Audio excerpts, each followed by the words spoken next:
ആലപ്പുഴ കലവൂരിൽ മുഖംമൂടി ആക്രമണം. പട്ടാപ്പകൽ വീടിനുള്ളിൽ കയറി അജ്ഞാതൻ വീട്ടമ്മയെ മർദ്ദിച്ച ശേഷം ജനലിൽ കെട്ടിയിട്ടു.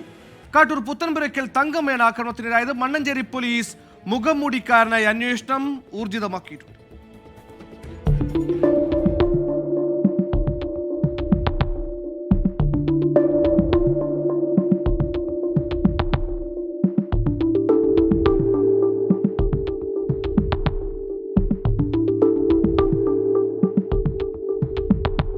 ബുധനാഴ്ച രാവിലെ 8:45ഓടെയാണ് നാടിനെ നടുക്കിയ അക്രമം നടന്നത്.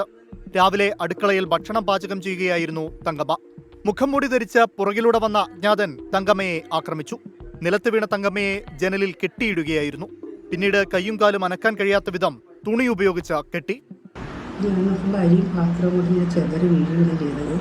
അപ്പോൾ എൻ്റെ മനസ്സിലേക്ക് എനിക്ക് തോന്നി ആരും വീട്ടിലുണ്ട്, കയറിയിട്ടുണ്ട്, എന്നെ കൊല്ലാൻ ആരും കയറിയിട്ടുണ്ട്. അപ്പം തന്നെ എൻ്റെ ഒരു വല്ലാത്തൊരു അവസ്ഥയിലായിരുന്നു.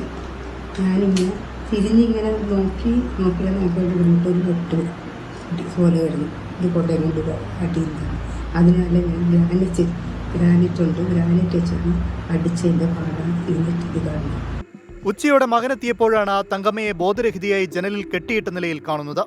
വീട്ടിൽ നിന്ന് ആഭരണങ്ങളോ പണമോ ഒന്നും തന്നെ നഷ്ടപ്പെട്ടിട്ടില്ല. എന്നാൽ അലമാര തുറന്ന് വസ്ത്രങ്ങൾ വലിച്ചുവാരിയിട്ട നിലയിലായിരുന്നു. കറുത്ത പാന്റ് ധരിച്ച ഉയരമുള്ള ആളാണ് അക്രമം നടത്തിയതെന്നാണ് പോലീസിന്റെ കണ്ടെത്തൽ. ഈ സംഭവത്തിന് ശേഷം കൂടുതൽ പ്രതികരിക്കാൻ പറ്റാത്ത രീതിയിലൊരു മാനസികാഘാതത്തിലാണ് നമ്മുടെ ഈ വിക്ടിമായിട്ടുള്ള സ്ത്രീകളുള്ളത്. അത് ആ മാനസിക നില പ്രയാസം തരണം ചെയ്ത് കഴിയുമ്പോൾ കൂടുതൽ വ്യക്തത കിട്ടുന്ന രീതിയിൽ അവരെ ചോദ്യം ചെയ്യാൻ സാധിക്കുന്നതാണ്.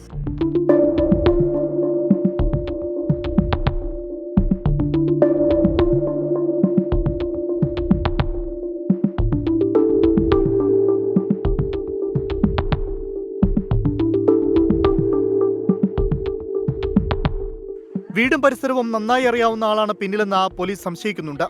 ശാസ്ത്രീയ പരിശോധനാ വിഭാഗവും സംഭവസ്ഥലത്ത് പരിശോധന നടത്തി. എന്നാൽ പ്രതിയെപ്പറ്റി ഇതുവരെയും യാതൊരു സൂചനയും ലഭിച്ചിട്ടില്ല. 24 ആലപ്പുഴ.